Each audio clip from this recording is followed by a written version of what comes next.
How's it going, everybody? This is the Nitty Gritty. My name is Chad. With me is Leonard, and we are coming to you as we record this on 316 Day. Leonard, are you celebrating Stone Cold 316 Day? Hell yeah! Actually, no, I didn't know. I didn't know that was a thing until you just said it. I've got my Stone Cold glass and my Steve Weiser ready to go. All right. And yeah, we've got to get this party started.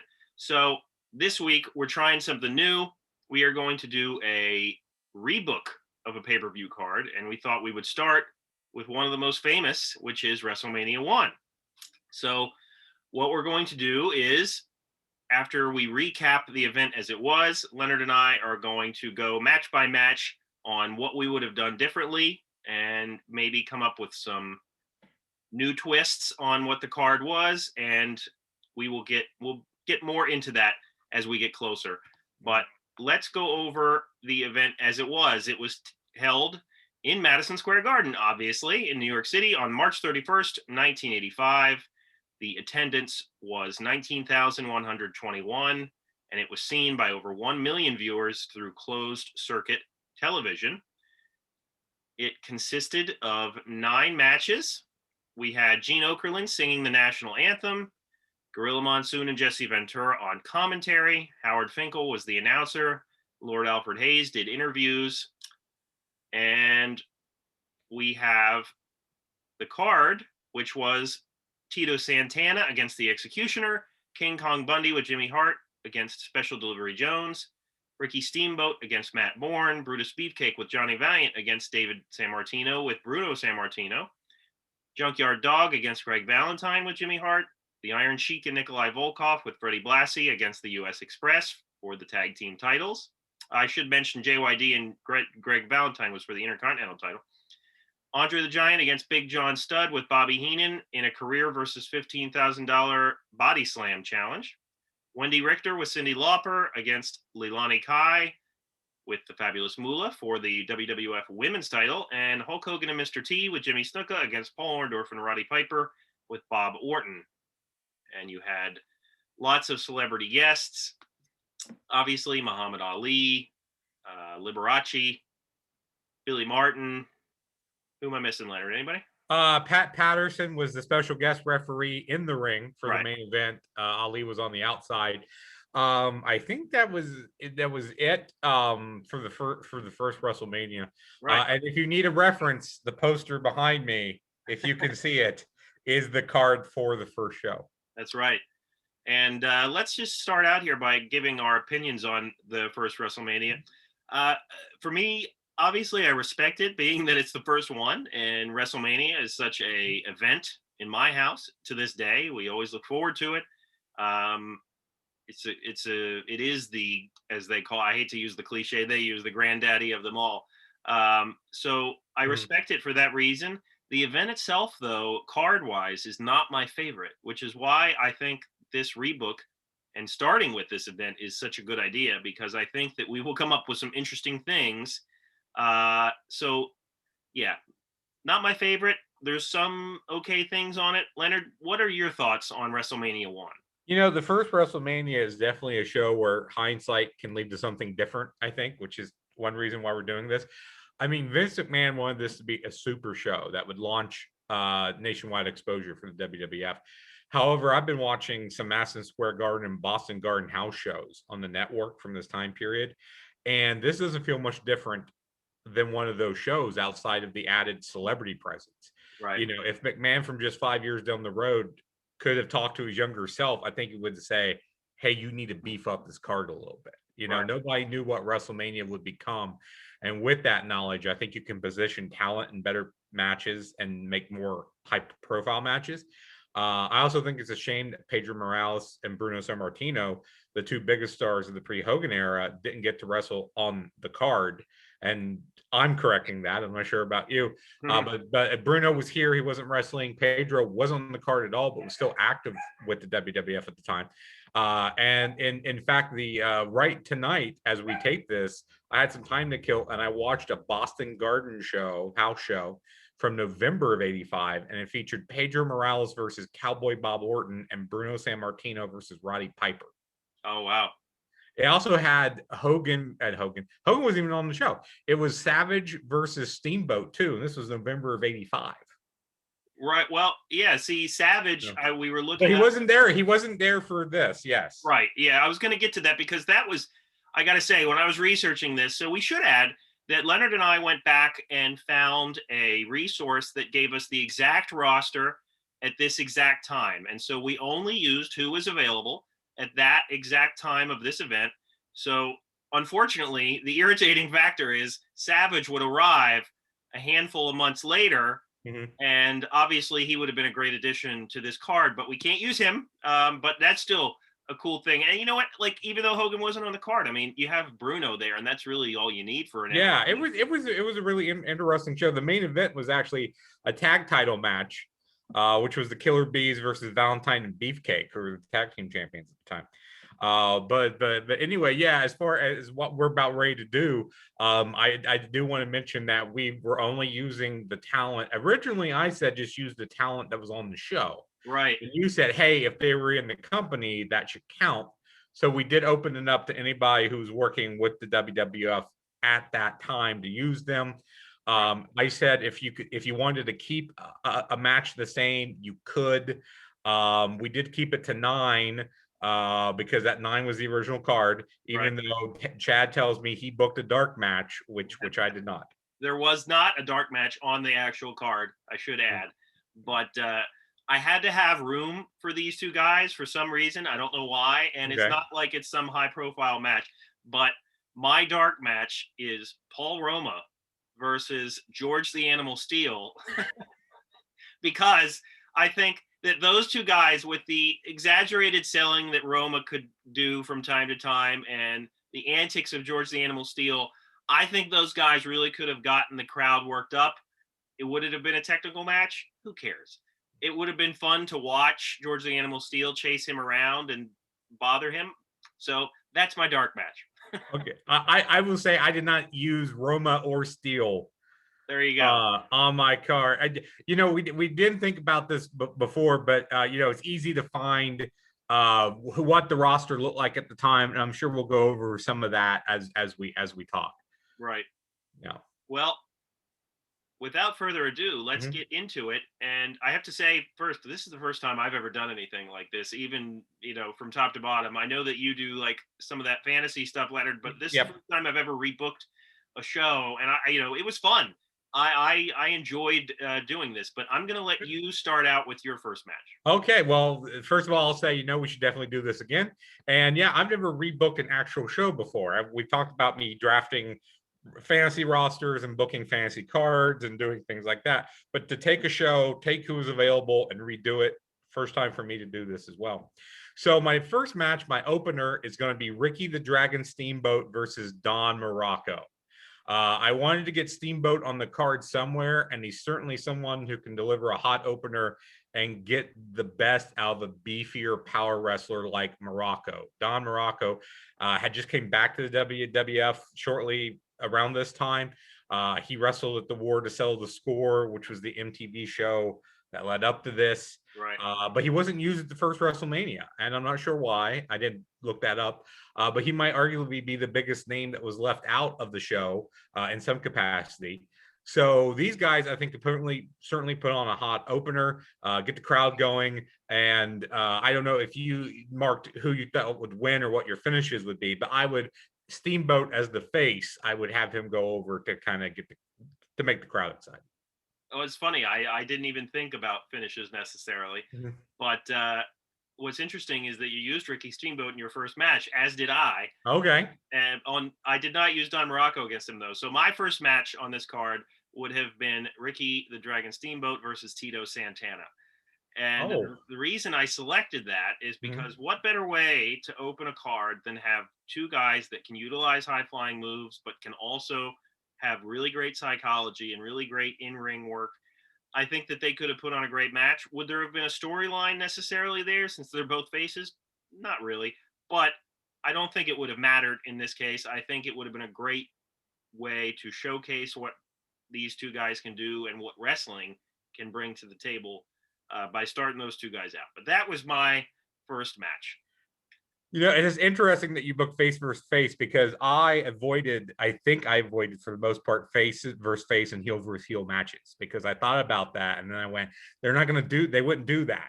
I still kind of tried to book with the conventions of the time. Within the times. Yeah. See, I thought Yeah. about that. There's a couple occasions in my card where I definitely used more modern things that you wouldn't have seen at that time. Not every match, certainly, but I did do that a couple times. We'll get into that as we go. But hey, that's the brilliance of fantasy booking, man. Do whatever you want. So what's your just on paper? What's your second match of the 9? So my second match is Tito Santana and Pedro Morales versus the Iron Sheik and Nikolai Volkov with Classy Freddie Blassie. I thought about actually doing a face-for-face match of Bruno versus Pedro, the two legends going against each other. And I actually thought about making Bruno and Pedro a tag team as far as, the two legends going together, working together. But Morales and Santana was a real tag team at this point anyway. They were actually working together at this point as a tag team. They're Hispanic, but proud to be American baby faces. So the foreign heels make a good matchup for them. And again, I was thinking finishes. So since I've got a lot of faces going over, I would have the heels get the pin here, probably through Blassie interference, but then have Morales clean house afterward to kind of get the pop back for the faces. But again, I really wanted to make sure that Pedro and Bruno had opportunities on this show. So outside of putting them together in some capacity, I figured using Pedro and Tito, who were tagging at the time, together worked for me. And one thing I want to mention about opening this up to the rest of the card is it helps with tag team matches. Sure. Because as originally conceived, there wasn't much you could do in the way of tag matches. So by opening up the card, you're able to do more with that, I found, which was more fun.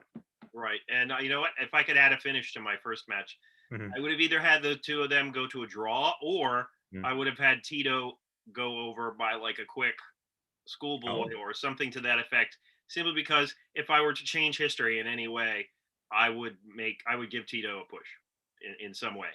Okay. But anyway, my number 2 match is a match that I would have kept the same from the original card. Okay. I would have moved it up the card, and that is the women's match. Wendy Richter with Cyndi Lauper versus Leilani Kai with the Fabulous Moolah. There obviously wasn't much female talent at this time, so there's not much you could do. So, but I kept them on the card. I would have put them second. If you have a high-flying match to start, my logic was, let's, bring it back down just a little bit, have the women go on, have there be a lot of hullabaloo in the ring with the, Cyndi Lauper and whatnot. So I would have kept that the same. My number 3 match is the women's title match. Who did you have had win this? I would still have Richter go over. Yeah, as would I. Okay, so we So we agree with that. Yeah, everything you said, this match kind of has to be on the show because of the Cyndi Lauper involvement. And I teased the idea of having Lauper actually wrestle Wendy and Cyndi tagging against Kai and Moolah. Right. I know Cyndi would have took a couple bumps if you would have asked her to. But you're using a celebrity, at least I still am using a celebrity elsewhere working the show. Right. So I was like, no. And again, this kind of has to be on the card because of the storyline, because of the feud, because of the celebrity involvement, all that. Like, you kind of have to have it. But like you said, there's not really a lot of other options to do something different. But I think moving it down the show certainly, warrants that. I think this is, but it can be like a point early on that's going to be an exciting match of a match that people paid for technically, early on. So yeah, I agree with everything you said. I agree with, and this may be the only time that we're going to agree all night. I just had it one slot ahead on the card from where you had it. All right. Well, my number 3 match, I would have had Sergeant Slaughter versus the Iron Sheik with Freddie Blassie in a boot camp match. Okay. Now, The reason I say that is because this match happened at MSG in June. And as we mentioned, the WrestleMania was at the end of March. Mhm. So I figure, why not put that match here? That was a terrific match. If you haven't seen it, I would have definitely put that match here. I think that these guys could have really got the crowd going and brought the house down with a different type of match. You just get finished with the women. What better way to get the crowd going again than have these guys beat the heck out of each other? And probably, even though we're trying to get national exposure, but hey, let's have some blood in there. It's a boot camp match after all. So that was my logic here. The fact that it did happen at MSG and it was such a big event, big thing then, why not just put it here? That's a great call. I never thought of that, and I did not use Slaughter, which I probably should have. No, that's a great call. I really like that call. My number 4 match is I am keeping the $25,000 Body Slam Challenge, but I am changing up the participants. So doing a little fancy booking here. Andre the Giant pulls out of the Body Slam Challenge at the last minute, and we'll get to why a little bit further down my card. And Heenan would come out and do an in-ring promo on how Andre's a coward. He didn't want to get embarrassed. He knew Stud would win. So they make an open challenge at anyone in the back to come take the Body Slam Challenge and win the money. So out comes SD Jones. Heenan and Bundy laugh at that. Jones says, hey, I'm not taking the challenge. I'm here to introduce my friend because he's new around here, and that's the Junkyard Dog.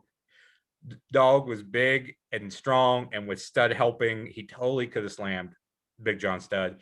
So I would have JYD win, get the money. He starts tossing out to the crowd until Heenan steals it. So you still get the same outcome, but with a different matchup.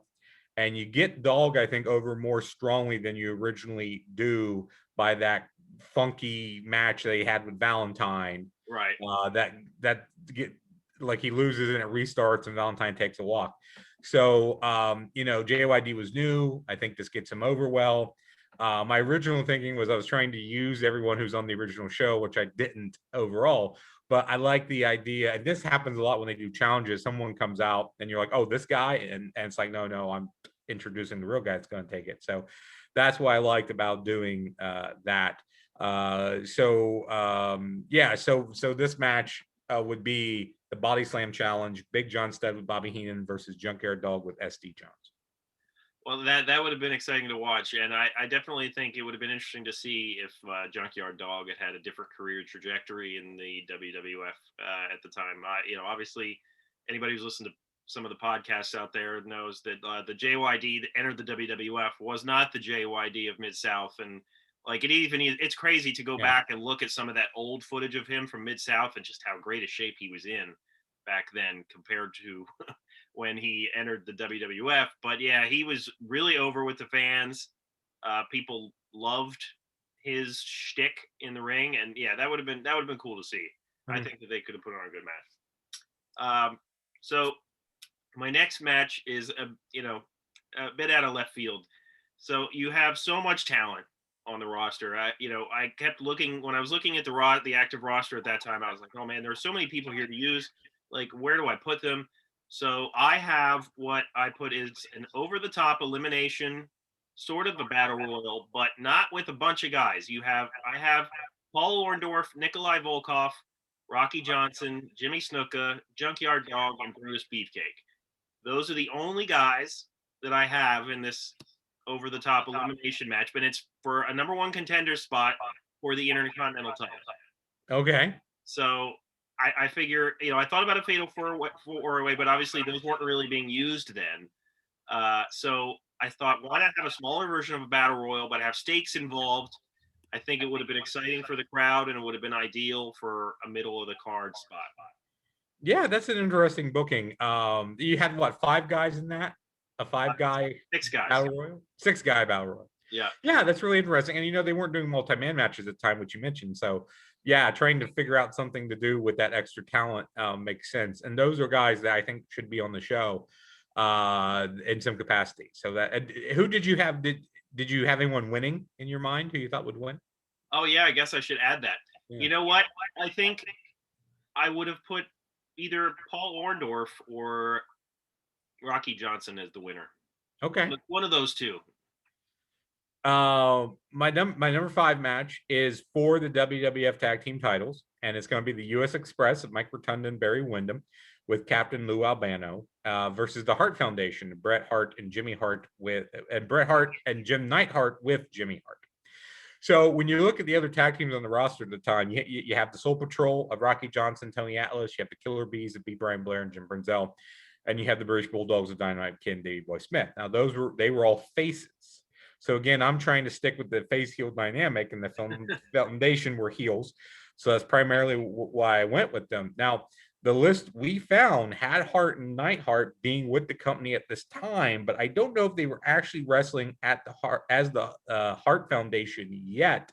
From what I was finding, I couldn't find an exact. The Hart Foundation started here. It was pretty much when Stampede got bought out by Vince that Bret and Jim Neidhart and some of those the Bulldogs came down. So I'm not sure exactly. So this may be a little ahead in the timeline, but hey, I'm using them anyway. And I would probably keep the belts on the Express here just because the Foundation would be such a brand new team. You know, originally the U.S. Express lost the titles to Volkov and Sheik at the show. But I would probably keep them on this time just because they would be so due, but they would probably be the best heel team available to go up against Rotundo and Millie. So you got Rotundo and Windham in there with Hart and Neidhart. I don't know if that's a match that happened. I would guess it did. I'd have to look it up. But you know, that I think was the best. To me, that was the best option for the tag team titles. And to mention, I don't think there's something we talked about, but I kept all the belts on everybody who had them at the time. I didn't magically move a belt. Okay. Well, we'll get to my tag team match in a bit. Okay. But before that, my number 5. It's funny you mentioned at the beginning of the show here about Bruno San Martino, you know, having a match, and that is what I did. So I switched it up a little bit. So I have Bruno San Martino with David San Martino versus Greg Valentine with Jimmy Hart for the Intercontinental Championship. And I did that because what would happen is Bruno would feud with Savage later on for this title. So it did happen to a certain extent where he was trying to get that title. The fact that Bruno could have still wrestled here and he wasn't, but his son David was featured. Obviously, hindsight being 2020, is probably better off that we had Bruno wrestling instead of his son. But I think he and Valentine would have put on a decent enough match.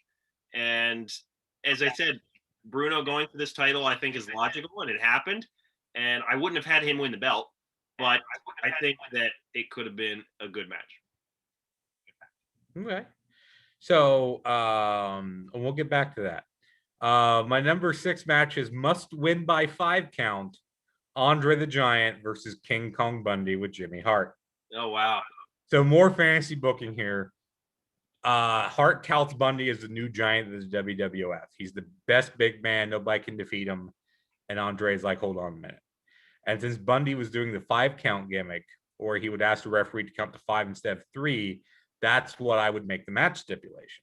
Because you can still get Bundy over in a loss by having him get a 3 count on Andre, but not the 5. So then Jimmy Hart can crow about how Bundy pinned Andre for a 3 count. It just didn't get the win, and he kind of skips mentioning that.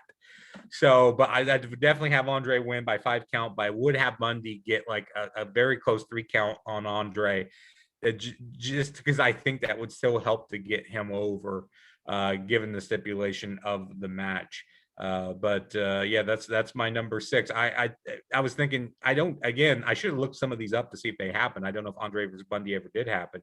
You know, that's two big dudes that I think it wouldn't be a great match, but I think it would just be amazing to see those two in the ring together. Absolutely. Well, it's interesting. We used a lot of the same people. So, but next I have my tag team match, and this is the match I'm most proud of, and it's also the match that's out of left field probably the most. So I would have had the U.S. Express versus the British Bulldogs versus the Hart Foundation with Jimmy Hart in a ladder match. for the tag team championships. Now, Wow. obviously, we associate ladder matches more with Shawn and Razor and the TLC. However, if anybody is a historian out there, we know that the ladder match originated in Stampede with people like Bret Hart and Dynamite Kid. So it's very conceivable that this could have been brought to Vince's attention, and it could have been a ladder match. Now, the only thing that's way out of left field, I would say, is the fact that this is a triple threat. Yeah. Triple threats weren't happening then. Oh, well. I think that thinking about you have U.S. versus Great Britain versus Canada in a ladder match for tag team titles. I mean, that would have been excellent. Dynamite and Brett had so many great matches in Stampede anyway, and I think that it would have been outstanding. I really do. I think they could have put on a hell of a show, and whoever gets it, honestly, I think I probably would have put it on the Bulldogs here if I was changed. I would have changed the titles here, but I think that this would have been great. Yeah, that again is great booking too. I'd never thought about doing a ladder match, and again, ladder matches that exist, so perfectly with. Now, if you would have busted out, say it's going to be an elimination chamber, I'd have to call you on that. Yeah, that'd be a little crazy. Yeah, but ladder match, totally. That's cool booking. I really like that idea too. So far, I'm going to say I like your card better than my card. Number 7 for me is for the Intercontinental title, and it is Greg the Hammer Valentine, who's champion, versus the living legend Bruno San Martino. Oh, wow. Slight difference from you. The outside guest ring enforcer will be Muhammad Ali. I was going to make this Tito versus Valentine since that was a hot feud at the time, but I really felt that San Martino needed a big moment and needed to actively wrestle in the card. I also wanted to use Ali somewhere, but I knew putting him in a match was a bad idea. Not saying that maybe you didn't do that. Maybe that's coming up for you. I don't know. But he had retired from boxing in 1981, right. And his physical deterioration had started at this point. So I think you can establish some sort of living legend connection with Ali and San Martino to maybe kind of explain why he would be there. So I would have a moment where Valentine goes to the outside. Ali tells him to get back in. Greg gets in Ali's face. Ali decks him, throws him back in the ring, and Bruno gets the win. I would move the title to Bruno, at least for a short period of time. You're going to get a huge pop. Ali hitting Valentine would be in WrestleMania montages to this day. And one of your biggest stars ever in WWF would have this great WrestleMania moment. So that's why I booked that the way I did. It would have been cool to have him as a special enforcer. Absolutely. That would have been definitely on the WrestleMania highlight. So my number 7 match would be a match that I kept slightly the same. See, we both kept the body slam challenge to a certain extent, but here's what I did instead. I have Andre the Giant versus Big John Studd with Bobby the Brain Heenan and Don Morocco with Mr. Fuji. So you're doing a triple threat? No. This is a handicap. Oh. For body slam challenge for $15,000, handicap match, career on the line. So here's why I did this. In my opinion, Big John Studd, as big as he wasn't enough of a threat to Andre. I don't think anybody had any doubt in their minds that Andre was going to win. I would have put 2 huge guys against him to give more of an illusion that Andre could be defeated here and that his career could be over. And obviously, we know Andre participated in handicap matches all the time. Yeah. So that's also, it would not have been unusual to see something like that. So I feel like it would have been, you had to have Don Morocco on here somewhere. He's such a huge guy and such a presence that having him and John Studd in there trying just to body slam Andre, I really feel like you could have had the crowd worried that something would have happened to him. So. Now is Studd and Morocco, do they have to tag in and out? Yeah, I would say that. Yeah, that makes sense. So what is your number 8 match? Number 8 match, I have Superfly, Jimmy Snuka and Mr. T versus Cowboy Bob Orton and Mr. Wonderful Paul Orndorff. So I'm taking the seconds from the actual tag match and I'm moving them into the partner positions. Snuka was the biggest babyface in the WWF before Hogan came in, was still super popular at this time. I think you can still have Mr. T and Hogan doing all the promoting together that they did, like hosting Saturday Night Live, just with mentions that they will be in different matches. And you don't bring in Mr. T to lose. So I would have the faces win by heel miscommunication. Then Orndorff and Orton argue after this. And that's important for later, which we'll get to. But that's my number 8 match is still, I think you still need to have Mr. T wrestle.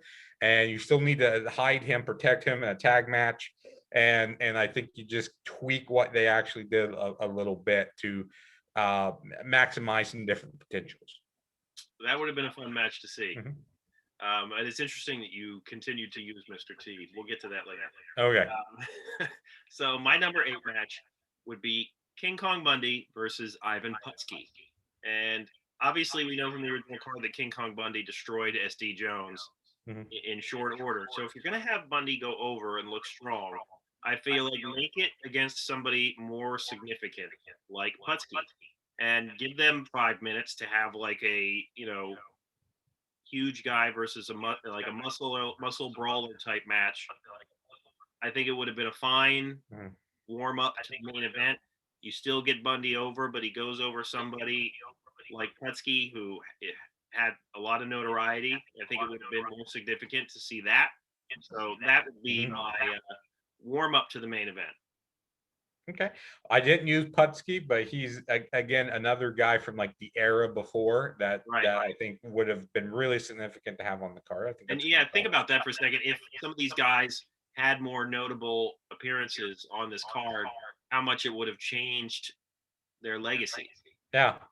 Because you look at like the era before WrestleMania, and it's almost I don't want to say forgotten, but like there's how many fans out there are like, wow, stuff happened before then, Yeah. I mean, like I said, I've been watching some of the early 80s cards. This is before Hogan came in, and it is a totally different beast and really interesting to watch some of that stuff. It's available on the network.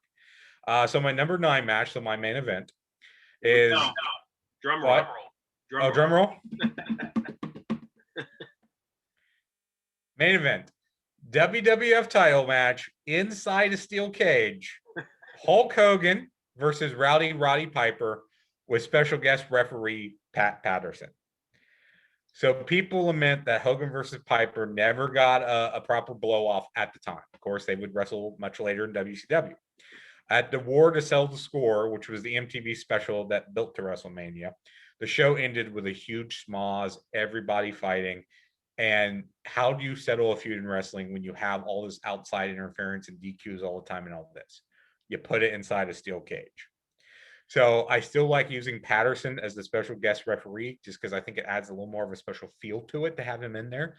And what I would do, again, some fancy booking, is I would have Orndorff come out and open the door for Piper. Piper goes to walk out, and Orndorff slams the cage door in his face, which going back to the argument that Paul had with Orton in the previous match. So that sets up the face turn that Orndorff would have. So you still get that Orndorff face turn coming out of WrestleMania. And then later when he turns heel against Hogan, that's more fuel to the fire. Because he can say, hey, you wouldn't be champion today if it wasn't for me, if I didn't come out and stop Piper. And to mention too, the big blue cage didn't exist yet. So this would be the traditional style cage. If you've seen Snuka Morocco from MSG, that would be the cage that they would be using here. Interesting. So, Leonard, it might surprise you that my number 9 match is Hulk Hogan with Mr. T versus Roddy Piper with Bob Orton in a steel cage. So it's exactly the same. Mr. T and Bob Orton are on the outside. They're not in the match. So they're outside the cage. And Roddy Piper in a steel cage for the WWF Championship.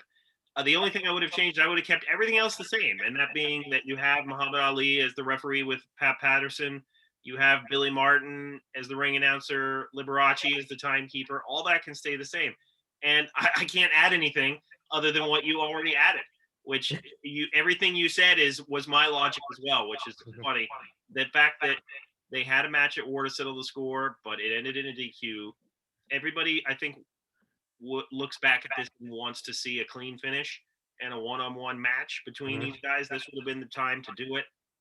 And I'm thinking back to one of the first documentaries that Hogan did for WWF on one of his DVDs, he talked about how Piper was very guarded and didn't trust a lot of people, and so they really weren't able to do the business in the ring that they could have, because I guess Piper didn't want to go down to Hogan in a clean finish, which is a shame. But here we have it. I think it would have been great to see this. I think it would have only helped Piper, even if he lost. I think that it would have been a great way to either blow off that food or make it continue. Who knows? But yeah, it's funny. We both have basically the same main event. Yeah, of anything, I thought we might agree on the main event. I thought we might have this, even with the cage. I thought we might both do that. So, I mean, we added a little, there's tiny differences there, right? With like the seconds on the outside and all that. But yeah, basically the same thing. I think it's just the no-brainer to have the Hogan Piper either blow off or continuation, and to do this on. And again, I would think if Vince McMahon from just a couple years down the road could have went back, he would have said, yeah, do that. Like, do the Hogan Piper blow off. We'll use Mr. T elsewhere. I think he would have probably have done that. And thinking back, like, obviously you had a big star like Bruno there as well. I don't think it would have made sense to use Hogan versus Bruno here. I think you would have. No, not this time frame. No. It would have had you would have had a split crowd for sure. And obviously they weren't going for that then. I mean, obviously that's a dream match to a certain degree, but I don't even know if their styles would have meshed very well. No, that'd been awkward. I'm not sure if they ever did, because Hogan was in WWF, prior, and was working heel prior. There was actually one of the shows, and I don't remember what year it was from, where it was Hulk Hogan versus Ted Dibiase, where Ted was working face and Hogan was working heel, and Blassie was his manager. And it just was Hogan. And it was actually really terrible. It was just Hogan, like he knocked DiBiase out of the ring, and DiBiase would try to get back in, and Hogan would knock him out, and he would try to get back in, and Hogan would knock him out, and he would try to get back in, and he'd knock him out, and they did like 5 times until he eventually got counted out. So I had no idea what their plan was there. It seemed like a really bad concept for a match. But anyway, yeah, I don't know if Bruno versus Hogan ever happened, or not during that period when Hogan was a heel, and working for WWF. Oh, right. Yeah, I don't know. Well, that about wraps up our WrestleMania Rebook here. Obviously, we're going to do this again. It was a lot of fun. If you out there have any ideas that you want to bring our way, what would you have done differently with the card, please let us know. We are certainly open to any other suggestions. But please join us again next week, where we will be bringing you The Gambler. So for Leonard, my name is Chad, and we will see you then.